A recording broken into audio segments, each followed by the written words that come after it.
Hello, everyone.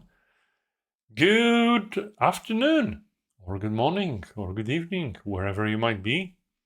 Lovely to see you. Give me a wave if you're here. I actually should put on the lights. I forgot.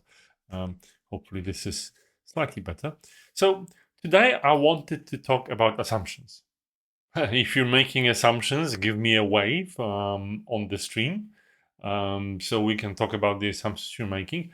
I had a very interesting internal conversation today about assumptions. And so basically, we were writing a proposal for a new client and, discussing how we're going to do that. And I said, well, hold on a minute. Why are we doing things this way? And I was like, people said, because we've always been doing things like that, this way, in this model. And I said, well, do you actually know what's the root of this assumption? And people say, well, we don't. And I said, well, actually, it was me making it back in 2020, convincing my business partners, the founders of Humble Associates, to do things this way because I thought this is the right way of doing things. Well, I don't think so anymore. I think it's been years and years, and we've learned a lot. We've worked with quite a few clients, quite a few partners, and this is not how things are done. It's great to be different. It's great to differentiate yourself, but yeah, maybe this doesn't always work. Maybe this isn't the way things should be done. And it's just an interesting thing, noticing how people were like, oh my God, yeah, that actually makes sense now. People weren't necessarily thinking, why? Why have we been doing things this way? Why we have been applying this model?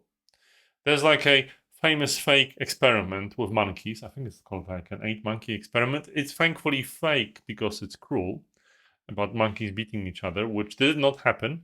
But it basically proves the same thing, fake as it is, about us forgetting why we made assumptions in the first place and just continuing with the status quo. There's a great body of work called red team thinking or red teaming. It basically talks about constantly challenging yourself, constantly playing war games with yourselves, making sure the enemy doesn't exploit your weaknesses because you're just making assumptions that don't make sense. And I think we're making a lot of them as human beings. We're just doing things the way we've always done things, and I don't know if people like to challenge themselves. I had a discussion like this with one of my business partners on Monday, and it's very interesting because I do have my weekends for thinking, and sometimes I'm a bit neurotic and I think about these things, and I just dump it on to some people on Mondays. And maybe it's not the best time to discuss things. We usually have our reflections on Friday, but sometimes the depth of thinking can be a bit overwhelming. Still, there's obviously a balance to be had in terms of you can obviously go overboard and just constantly challenge yourself and overthink everything you do, or you can just go willy nilly and just do things you've always done them, whether they worked or not. Well, you don't always have a benchmark.